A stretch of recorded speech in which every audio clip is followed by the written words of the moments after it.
available for weddings anyway. Hi. Speaking of weddings, she's the serial bridesmaid turned wedding planner. Yeah, Melissa Bowman chats with us about the do's and don'ts of the bridal biz. We were just talking about it in the ad break, Melissa. So you've been a bridesmaid 8 times. Yes. Now, on an average, a bridesmaid spends a whopping $1,600 helping their friend get hitched.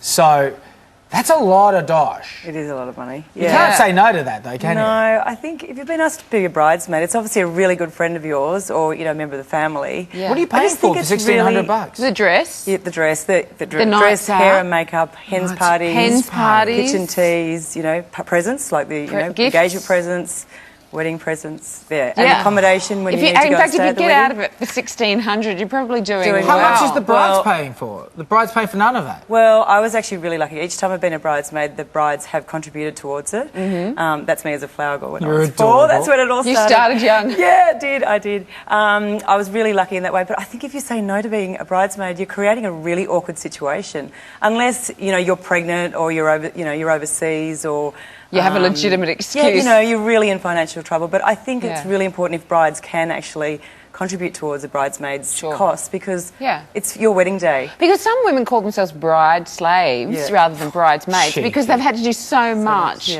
during the wedding. So what's the craziest thing that you've had to do?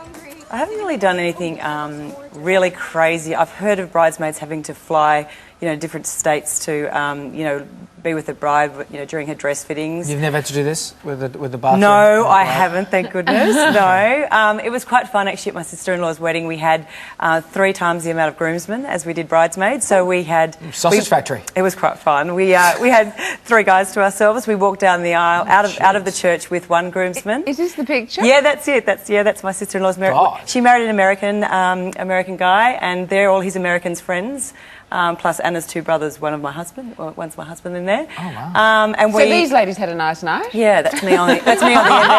Well, we walked out of the church with 1, and then we sat next to another one on the bridal table, and then we did the bridal waltz with the 3rd one. So it was fun. Jeez. So what made you? Sorry, Melissa. What made you decide to turn, you know, your experience as a bridesmaid into a career as a wedding planner? Well, I think my passion sort of started when I really was 4 years old, and I was that flower girl walking down that aisle, and then being a bridesmaid, I just loved it every time. There's just so much fun and excitement and happiness. You know, it's just such a great feeling, and I still get goosebumps when I see the brides that I've helped plan their weddings walk down that aisle. I feel like I'm their own little bridesmaid as well because I've gone through that whole journey with them.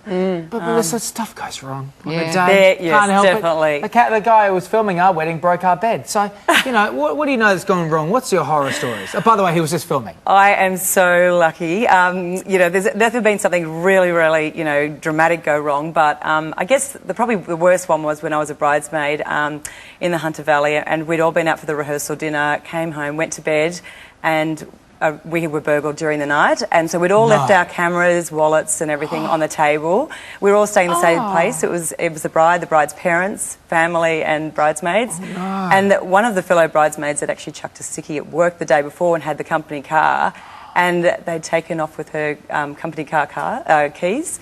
So that she was in a really sticky situation. She had to own up to work that she'd done that. Busted. So yeah, completely busted. Look, the wedding car broke down on the way to my own wedding. It was just a rock hit the car, you know, underneath. Oil started pouring out. See, I'd be taking that as a sign. It's just a bad sign. No, it's all fun. You look back at it and you actually laugh. I mean, everyone wants this perfect day for their wedding. But you can't predict what's actually going to happen. We've had one of the bridal cars got bogged, on a farm where the wedding was near a creek, and the next door neighbour just came in a truck, pulled them out. That's a sign. No, there's always something that goes wrong. Anyway, Melissa, you've seen it all, but for advice for future brides out there who want to save a little money, what should they save on? What should they splurge on? Look, I think look out there for who your friends are and relatives. You know, there's always people out there who could maybe help you out. Exactly. They actually love to be asked to, they love the, being involved with your wedding. To do things like making little party favours. Absolutely. Even grandma or, mother of the bride or mother of the groom making your wedding cake. I mean, that's a huge saving. Well, look, there are plenty of entrepreneurs out there now. That's what they're doing. They'll jump on this gravy train. Thanks so much for coming in today, Melissa. That's all right. No worries. Thank you for having me.